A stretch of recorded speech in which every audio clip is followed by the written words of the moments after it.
Welcome to the Attention Deficit Disorder Expert Podcast Series by Attitude Magazine.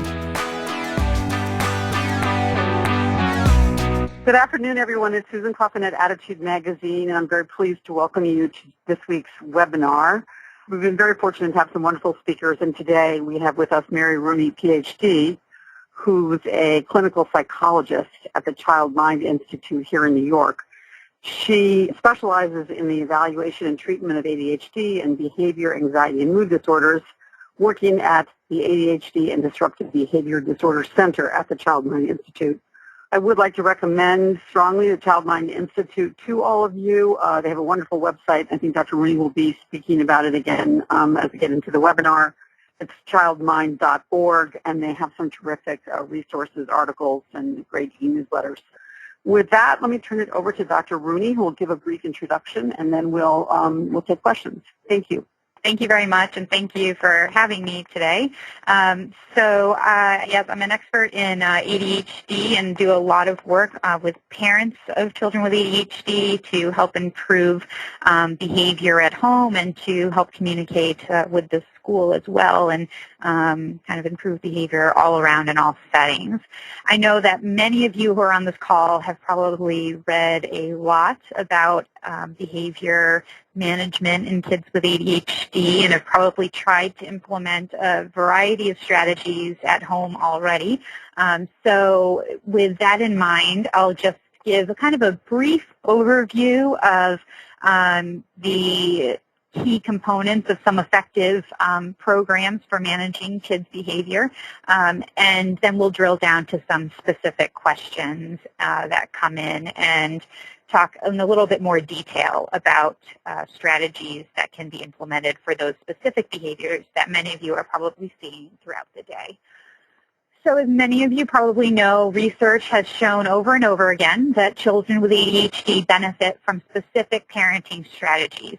And these aren't strategies that are necessarily intuitive or that anyone would just kind of know or think to implement off the top of their head.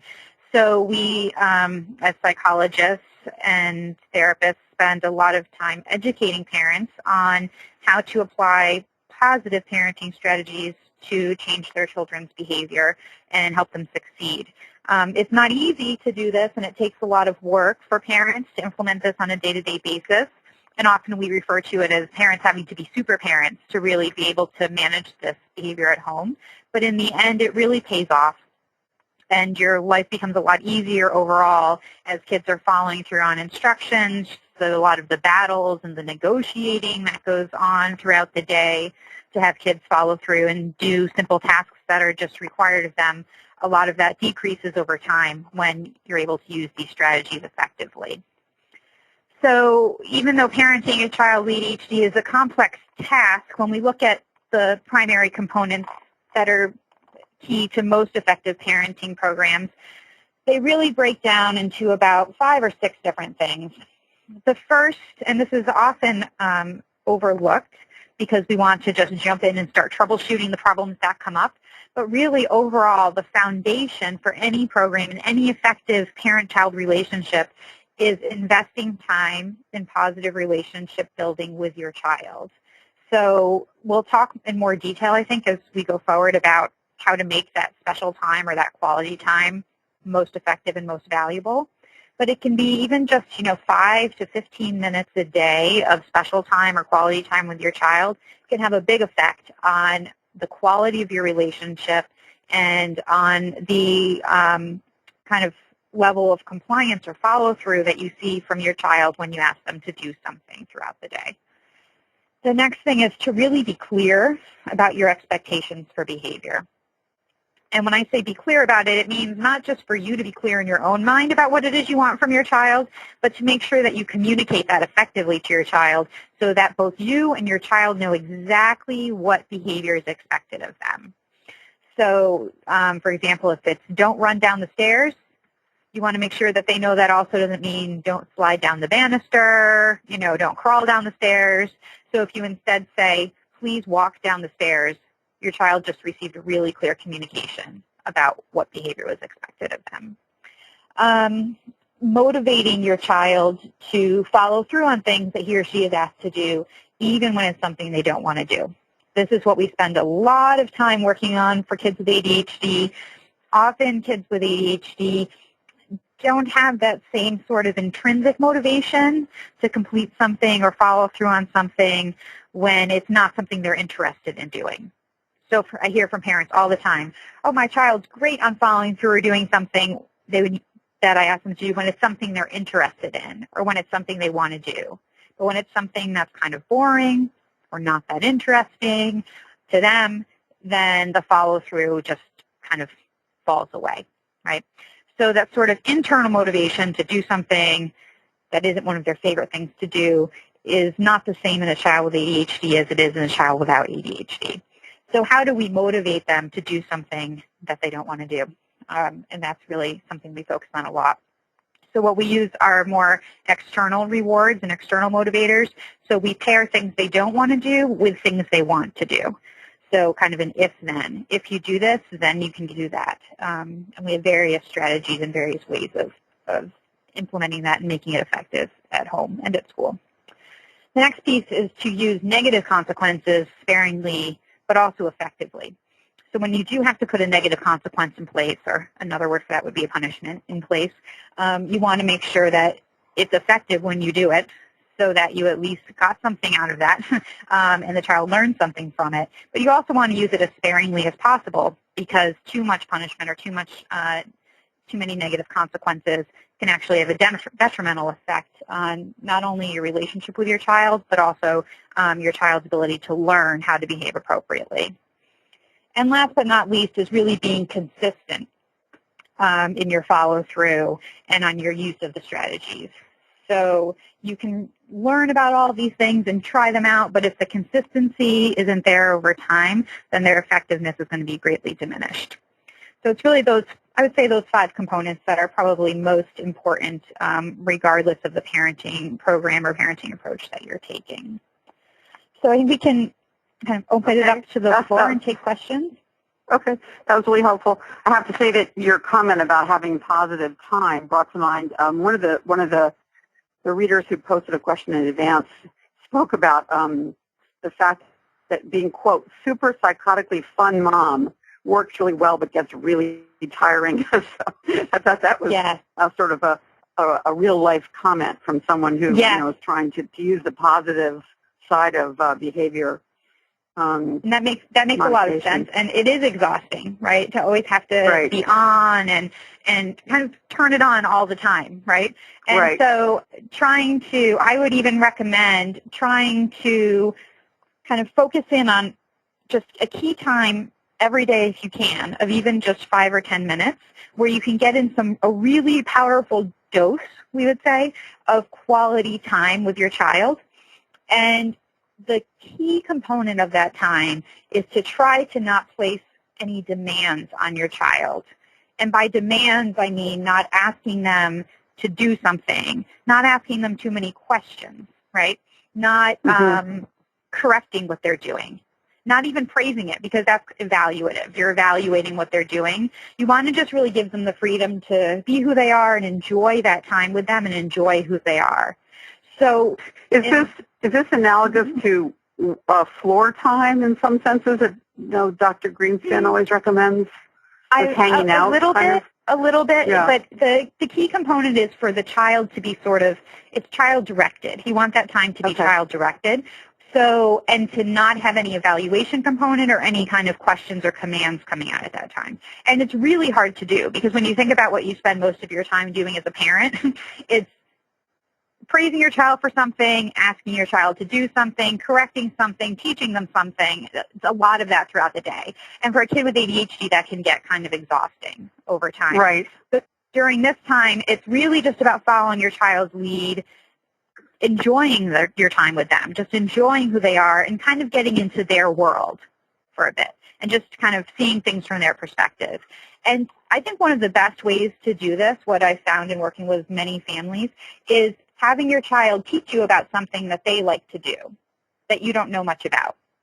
So it might be a game that they like to play, or if you have girls, if they like to do arts and crafts or beading or make jewelry, they can kind of guide you along and show you how they do it.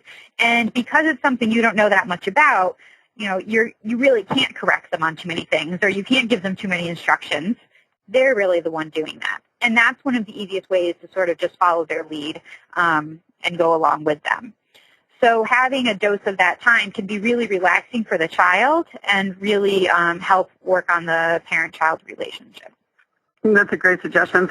Someone posted just during the webinar now that she started doing puzzles with her child, which also seems to be something that might be fun to do together. It's not her child teaching her necessarily, but an activity that's neutral. Exactly. It's neutral. It's not competitive, right? That's the other piece of it. You don't want it to be something competitive because that's inherently evaluative, right? You're either winning or you're losing. So it's just something you're doing together, and you can praise a lot during that time if you want to, right? So it's just to kind of keep it going and get some positives in there, like, oh, I see that you put the green piece over there and you matched it up. You're kind of describing their behavior, but it's not an over-the-top praising of, you're doing such a good job. Wow, that's wonderful. Yeah, It's more just, oh, I see you putting that green one over there. You matched it up. So kind of just narrating what they're doing a little bit rather than the actual over-the-top praising. Okay. Well, turning, unfortunately, to the topic of getting kids to do things they don't want to do, we do have a significant number of questions from parents who say things like, I have to ask my child 20 times to come to the dinner table, or I have a very difficult time getting my child up in the morning. Can you address symptoms of methods for addressing sort of daily behavior, just the regular, not extreme, but just the regular tasks of daily life that ADHD kids can be resistant to following through on? So often the questions that come up from parents that I get are about, a lot of them tend to fall just under the heading of follow through or compliance. I ask my child to do something and they don't do it, right? Right. And that might be in the morning, it might be at dinner time, it might be in the evening, it might be, at any point in time. Usually within a family there's key sticking point times. Like there'll be one time that's harder than other times. For some families it's the morning. For some families, it's homework time. For others, it's dinner.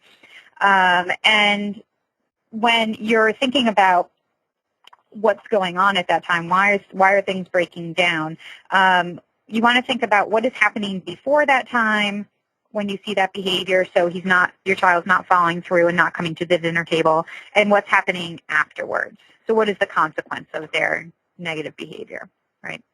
So around dinner time, often kids are having a hard time transitioning from whatever it was that they were doing before, especially if they were doing something fun, and then they have to stop doing it.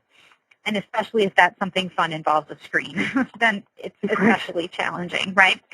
So in thinking about that, you can help by giving kids a warning and having a really consistent time to the extent possible of when you're having dinner, or at least let them know ahead of time. So if dinner is going to be at 6 o'clock, make sure your child knows ahead of time, we're going to be having dinner at 6. I need you to start winding down around, 1:45.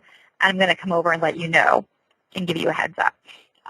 So that part at least gives them the warning. Then the next piece of it is that in order to get them to dinner, you kind of need to have something to motivate them, to have an incentive, to be able to stop playing on the computer or watching TV or running around with their friends outside at that time.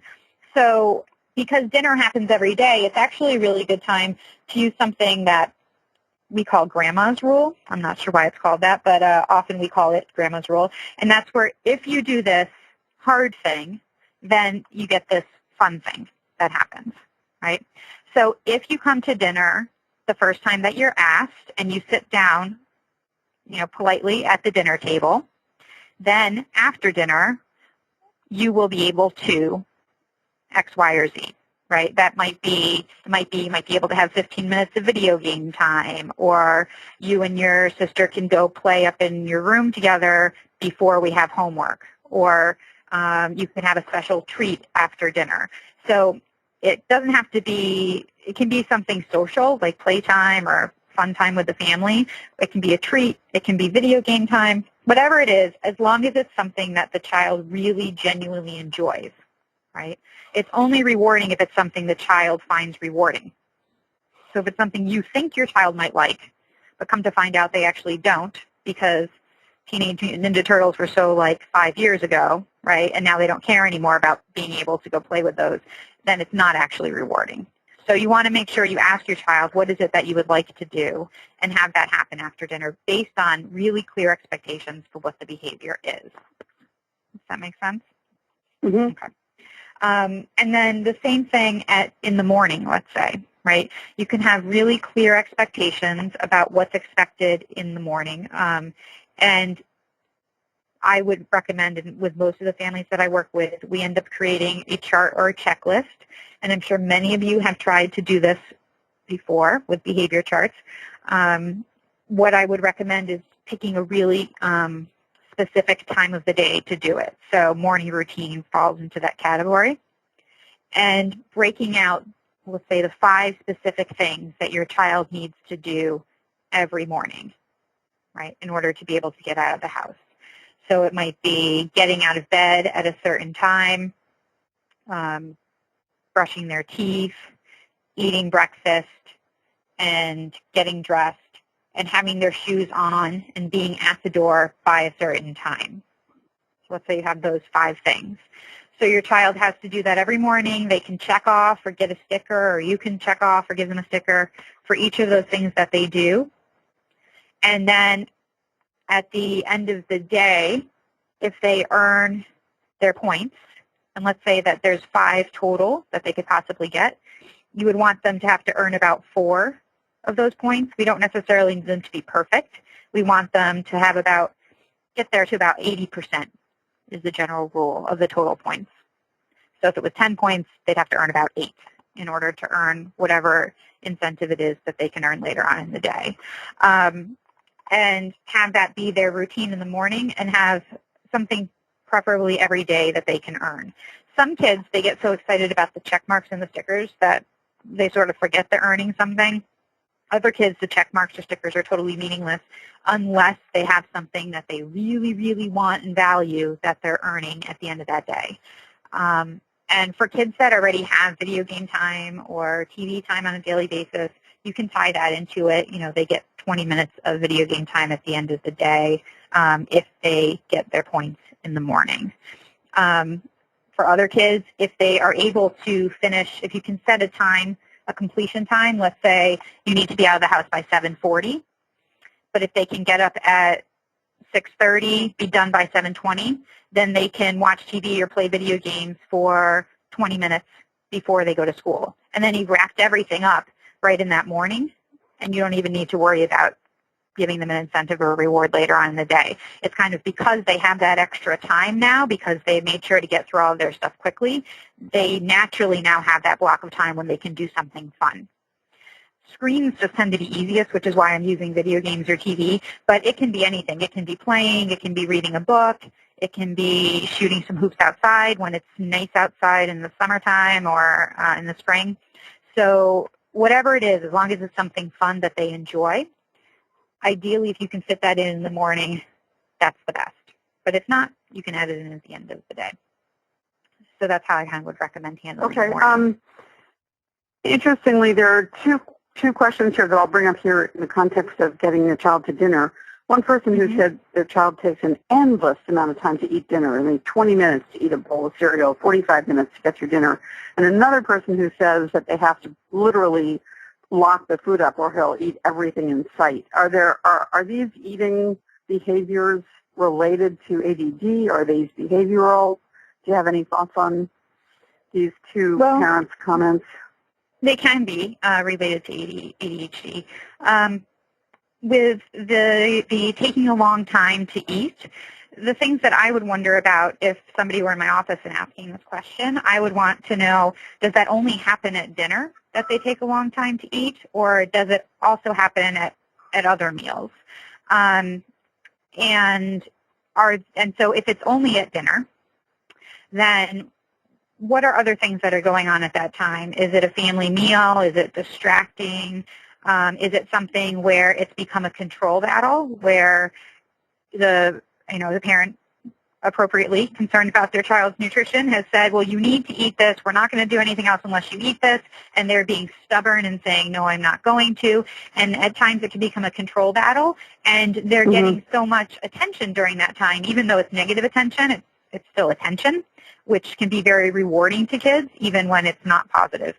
So if they're getting a lot of attention during that time, then they are kind of invested in stalling and not eating and dragging it out as long as possible.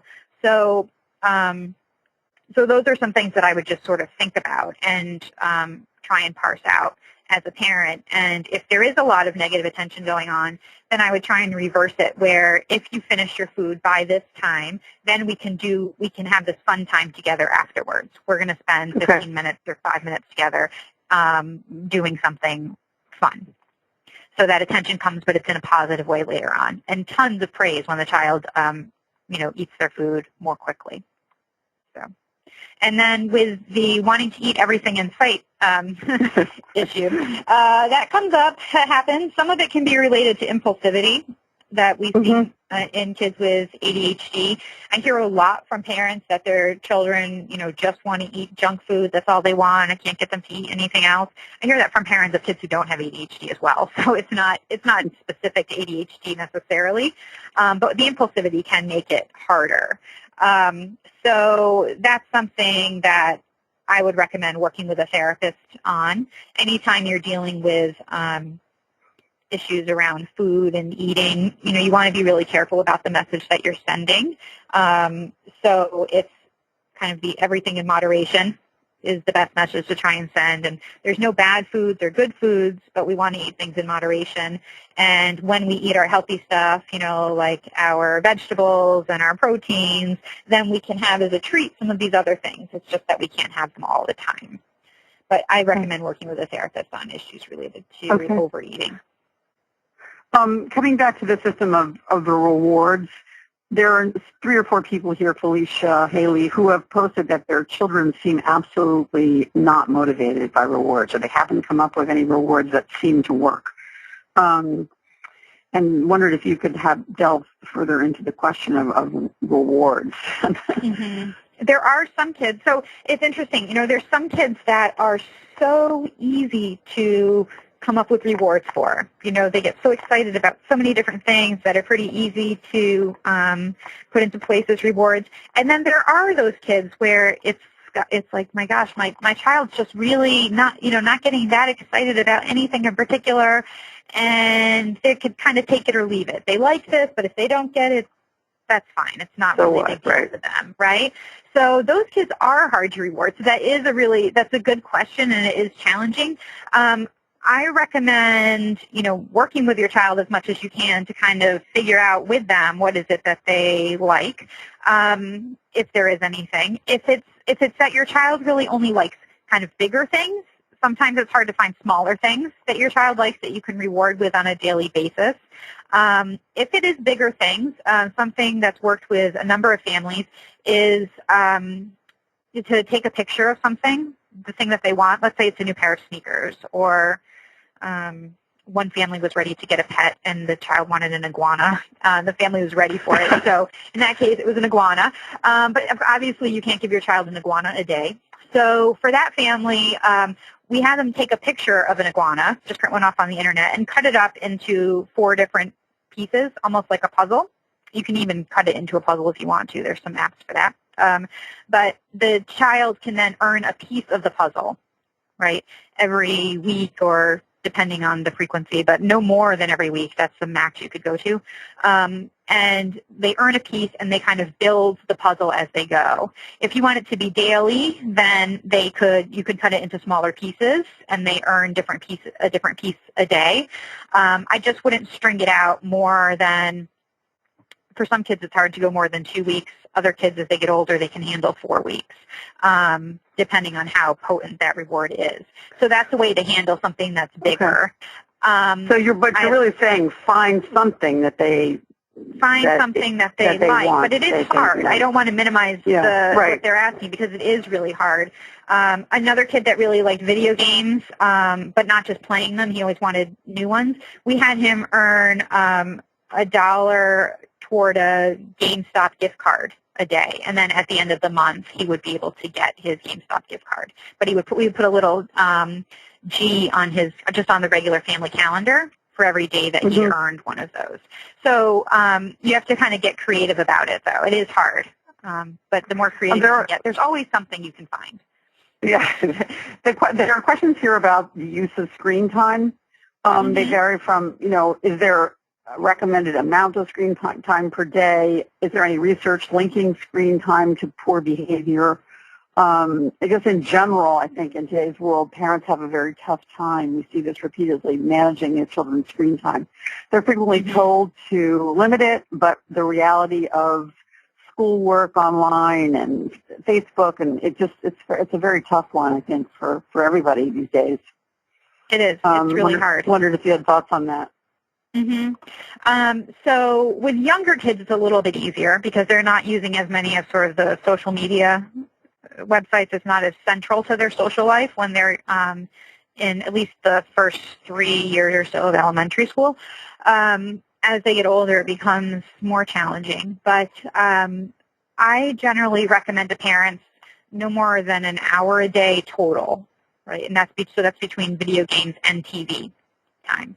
I wouldn't include homework in there, like if they need to look something up on the internet for homework. But in general, try and limit it to no more than an hour a day. Some families want to do less, but generally an hour a day seems to be okay. The research is just really mixed. I think what it shows is that when kids get up to an extreme amount of TV or video game time a day, then you do see a variety of behavioral and health-related consequences from that. But in more moderate amounts, there really isn't any evidence, as far as I know, that it has a negative impact on the child. Where it gets sticky for kids with ADHD is that they find the screen time so engrossing and so, I don't know how to say it, like they kind of just get so sucked in that it can be hard for them to transition out of it, right? So when you might say, okay, you've earned a half an hour of screen time, now your half an hour is up, and then they're back, oh, just a minute, I'm not done yet, one more minute, or, some kids will really act out quite extremely sometimes with that when it's time to hand over the iPhone or, whatever it might be. So what I recommend doing is tying their ability to hand over the electronics or stop the electronics to their ability to have that available to them next day. So as long as you hand over or stop playing, with one or fewer reminders, right, and do it respectfully and explain to them what that means, no complaining, no shouting, using a nice tone of voice. As long as you do that, then you can get your screen time tomorrow. But if you don't, you're going to lose that tomorrow. You don't have any tomorrow, right? And then they have to wait a day before they can get their screen time back. So that works really effectively for a lot of kids because it's giving them a reason to follow through on stopping, even when they don't want to stop. Well, that actually links really well into questions that people have about consequences. They're wondering what you suggest for negative consequences or for consequences that are effective. And so you've just given a good example of a consequence that is tied to the next day. Yep. And what I always recommend and what the research shows in general is that the more that you can use positive motivators to motivate the good behavior. So giving a clear expectation, letting them know ahead of time, if they do this, then they will have that or be able to do that, then that's the best way to get compliance with something and the best way to really shape behavior because you're teaching kids what to do, right? When you do this positive thing, then you get this. When you're using negative consequences, really what you're doing is just saying don't do that, but you're not teaching them what to do in place of that, right? And it also can start to make kids sneaky. If they're getting punished for something, what they start to do is kind of try and do it behind your back or try and hide what they're doing. But there are times where you do need to use negative consequences. You can't get away from it altogether.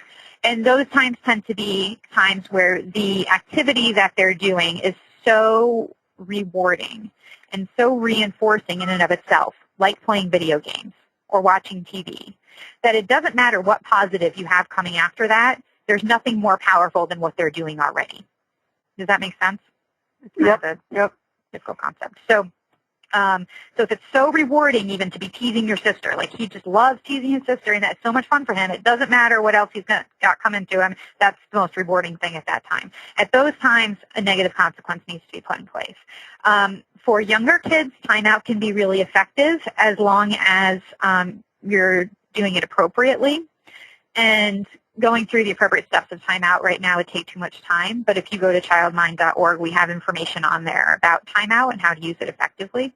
That would be so helpful, yeah. Yeah, so that's on our website. If you go on there and Google time or search for timeout, you'll find information about how to use it effectively.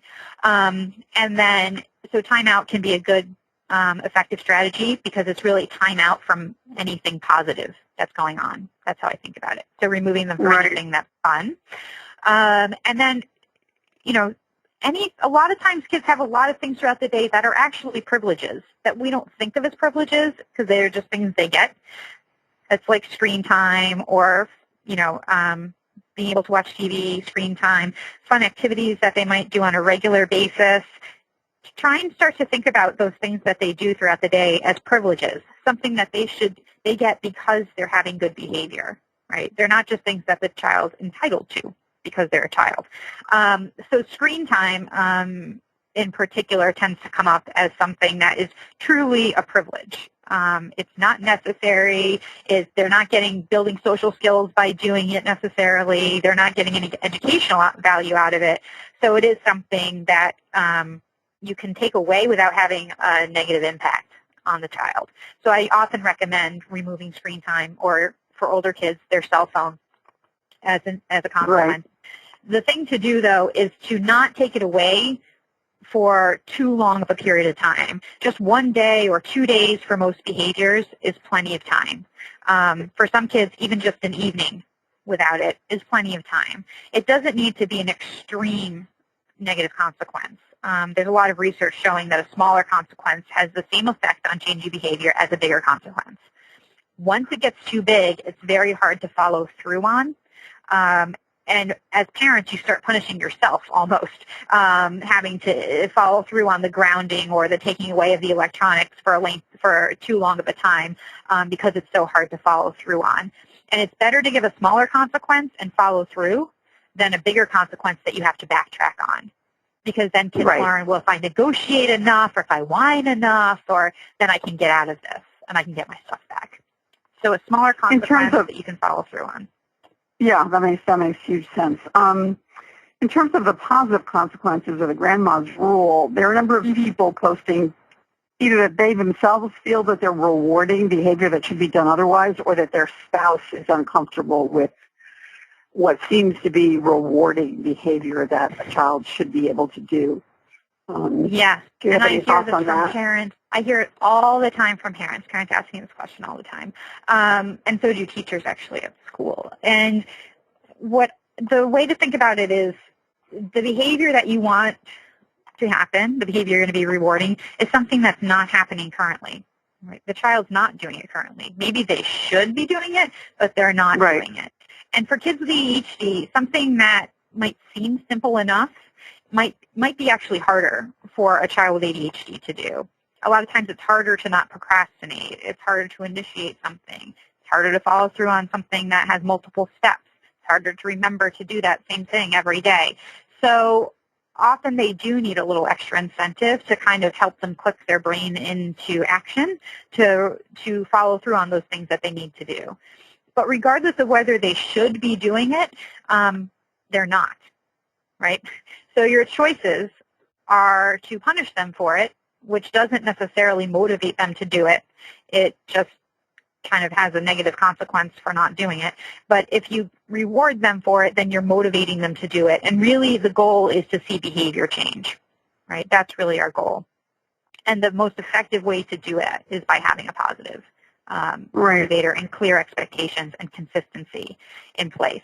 Once they're doing it, once it becomes habit, once it becomes routine and they've formed a new habit with doing it, you can take a lot of that positive reinforcement away because they've mastered that activity that they were supposed to be doing. And you can focus on other things throughout the day that now they've kind of shifted over to and focus on a different time that you are now looking to motivate a behavior change to put in place. I wonder if you agree with a speaker last week, I think it was last week, mentioned that parents oftentimes have unrealistic expectations because they don't accept the reality that, in his view, children with ADHD are 30%, I think he said 30% younger than their chronological age in terms of their behavior. Is that something that you've seen also? Definitely. I mean, I tend to think of kids with ADHD just in my own mind as about 1 to 2 years younger when it comes to executive functioning. And many of you have probably heard that word, executive functioning, but it's a number of functions that fall under one part of the brain, the prefrontal cortex, that even now in fMRI studies, they show a delayed development of that part of the brain in kids with ADHD.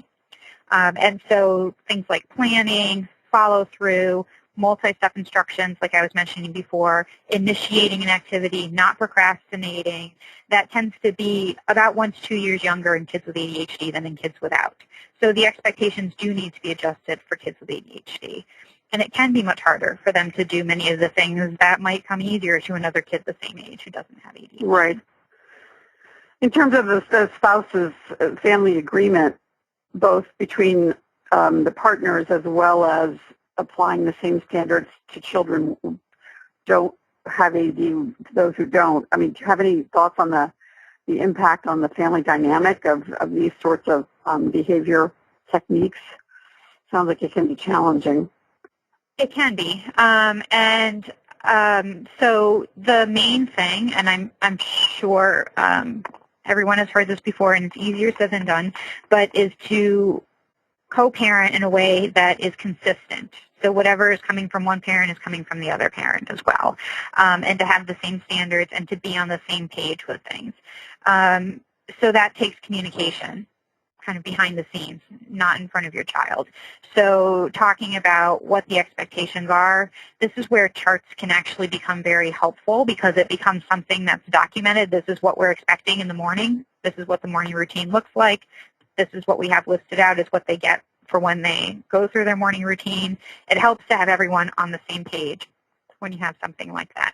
But really being able to work together and communicate so that everyone knows I put this child in timeout. He needs to be in timeout right now.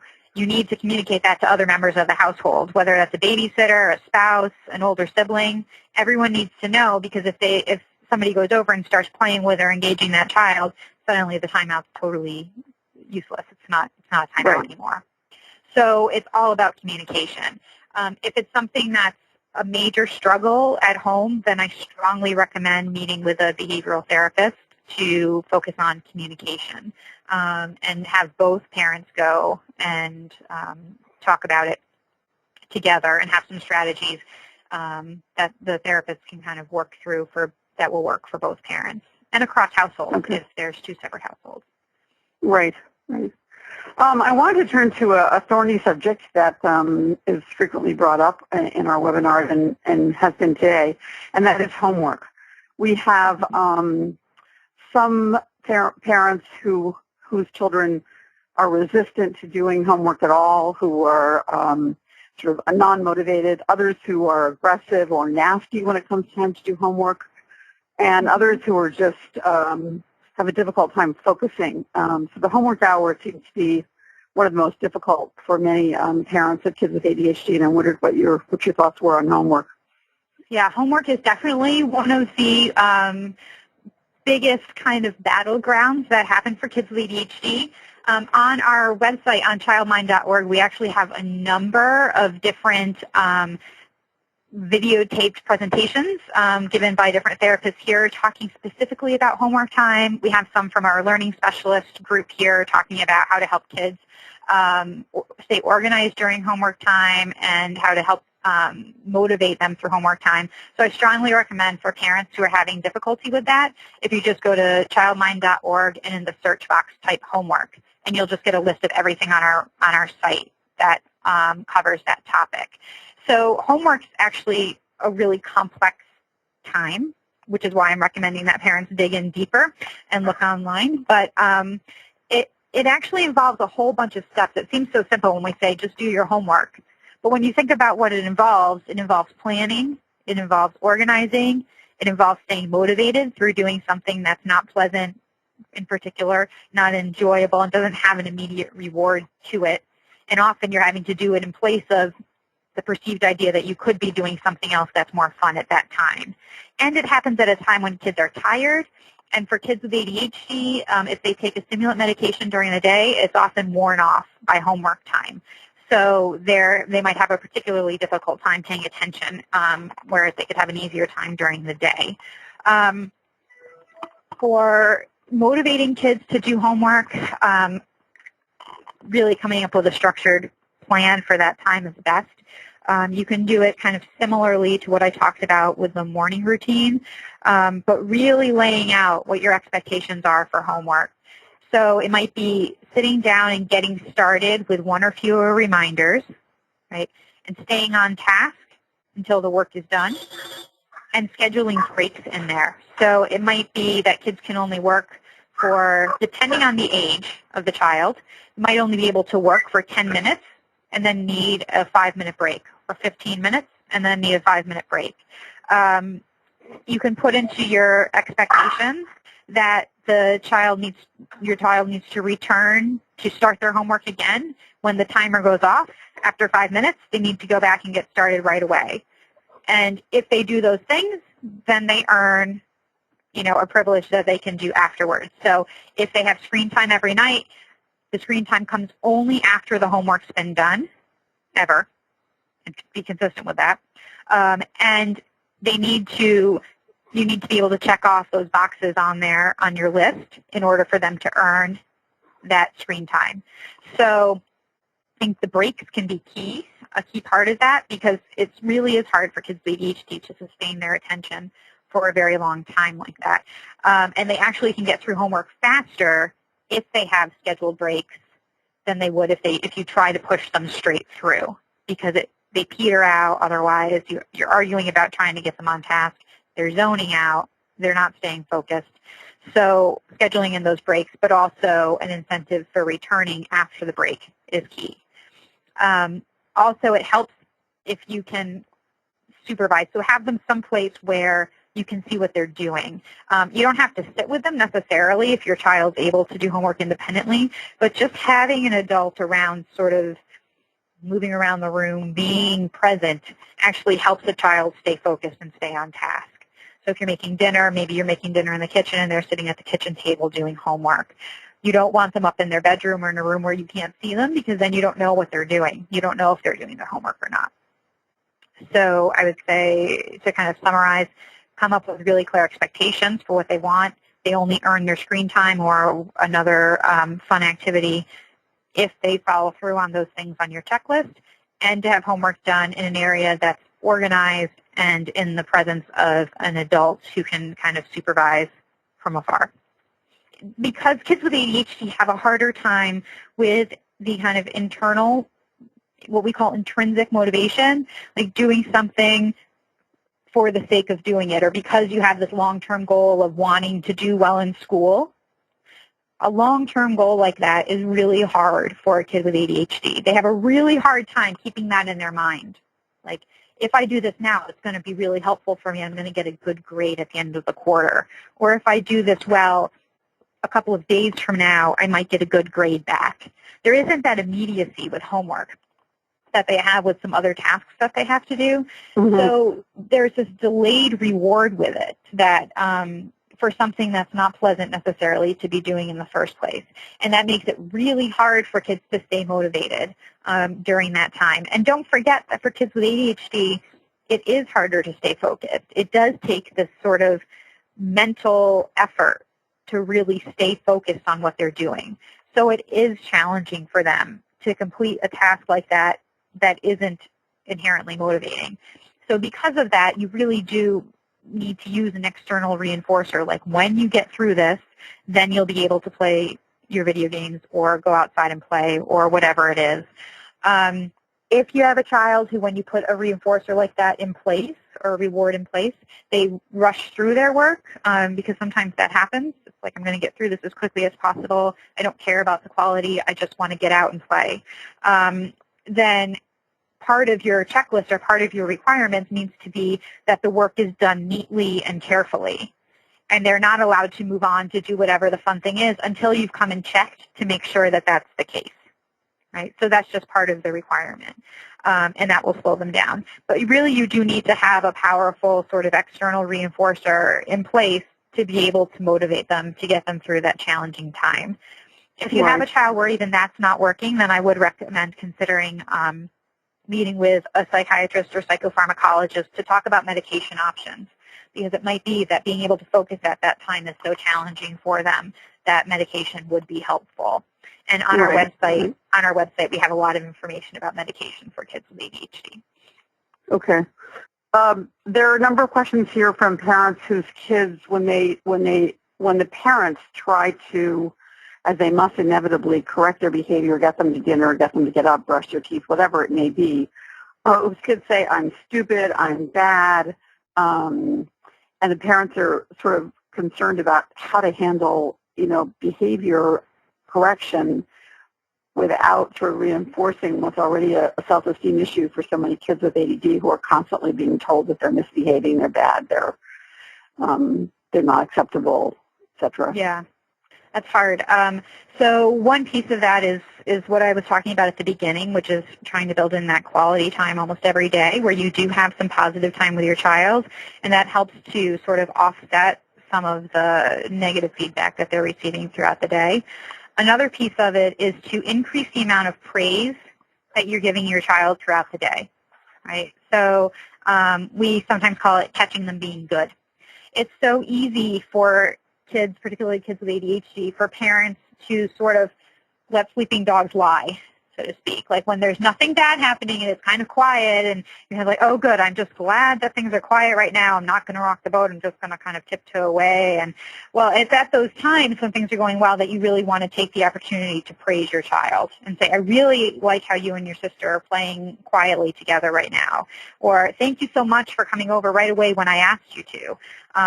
Or thank you for starting to set the table when I asked. Praising those things. And the way to start building that habit in yourself is to pick one behavior that you want to start praising and focus on for the week, let's say. So you want to pick something that currently happens sometimes, but not as much as you would like it to. So it has to happen at least sometimes or else you've got nothing to praise. So if it's something you really wish was happening but it never happens, that's not the thing to pick. Often, following an instruction the first time you asked is something good to pick because it happens throughout the day, and chances are your child does that at least once or twice during the day. So thank you so much for coming over when I asked you to. Thank you so much for looking at me when I called your name. That really helps me to know that you're listening. Playing calmly or quietly with their child or with their sibling. Picking just one thing to start focusing on can help you build that habit and then start generalizing to other times. So loading on that praise really helps to offset some of the corrections that you're giving throughout the day. Adding in those kinds of, like I said, those behavior plans or those charts in the morning or in the evening can help you provide a positive way to have your child follow through on the behaviors without having to give the negatives when they're not doing it. So if in the evening, if you have to brush your teeth, wash your face, and get into bed by a certain time, and then they earn an extra 10 minutes of reading time together with you, then they're motivated to do those things, and they know what's expected of them. And you don't need to correct, you don't need to punish. The negative consequence might be they don't get their extra 10 minutes of reading time, but there's something that they're working toward rather than it becoming a control battle in the evening. Okay. I want to turn to a difficult topic now, which I've been waiting toward the end to bring up, which is there are parents who have posted here whose kids are extremely, violent is too strong a word, but extremely aggressive, hitting, yelling, nasty comments, very difficult to control. In some cases, parents say that this this happens when their child is hungry or when they're tired. Sometimes it happens unpredictably. Sometimes, in some cases, the child can be absolutely lovely at certain times, and then at other times, oftentimes, according to parents, unpredictably will become really just nasty, violent, aggressive toward both parents, siblings, whatever. What thoughts do you have about this kind of extremely oppositional behavior? It's probably, this is beyond oppositional in the way that many people describe it.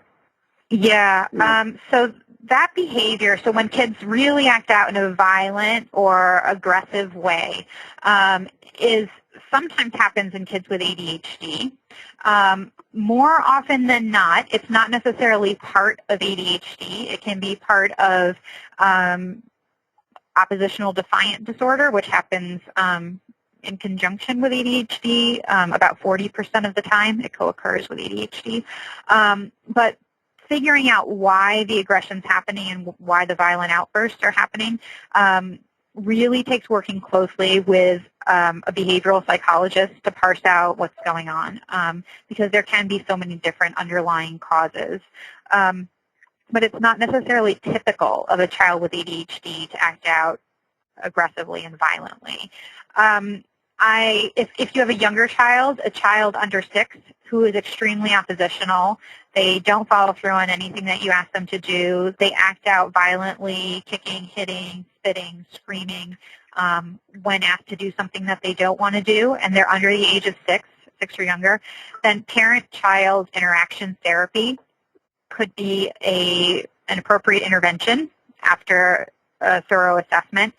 And that intervention, we offer it here in New York at the Child Mind Institute, but it's offered throughout the country by therapists trained in this particular kind of therapy.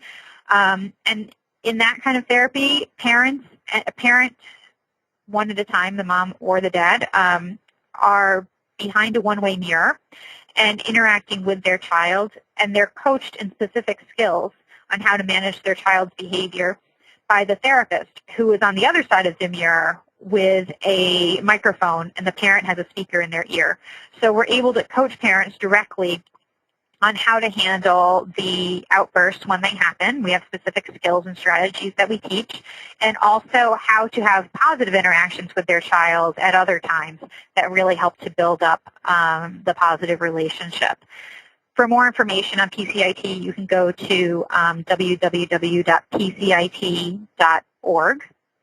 And on our website, we have a lot of information just about aggression in children and kind of what kinds of questions to ask of yourself, or kind of try and parse out what's going on and prepare yourself for a visit with a psychologist. So if you go onto childmind.org and type in aggressive, the word aggressive in the search box, it'll pull up a total of, I think, like 60 different articles or videos that talk about aggressive behavior in kids, and a variety of different causes and a few ideas about intervention. But really it's something that requires an intensive intervention with a behavioral psychologist. And for younger kids, parent-child interaction therapy is what I would recommend. So this aggressive, very physically aggressive and verbally aggressive behavior is trying to bring in some help, is I think what you're saying, right? Yeah. Okay. A couple of questions here related to parents' response to behavior at school. Parents are saying, should they be trying to reward or give negative consequences for behavior that takes place at school that's reported to them by teachers? So it's important overall to have a good line of communication with the school in general about what's going on. And so if there's negative behavior going on at school, first of all, you want to try and find out and work with the school to figure out what's going on. Why are these outbursts happening? Is it related to other kids in the classroom? Is it related to the fact that the child is having difficulty learning what's being presented in the classroom?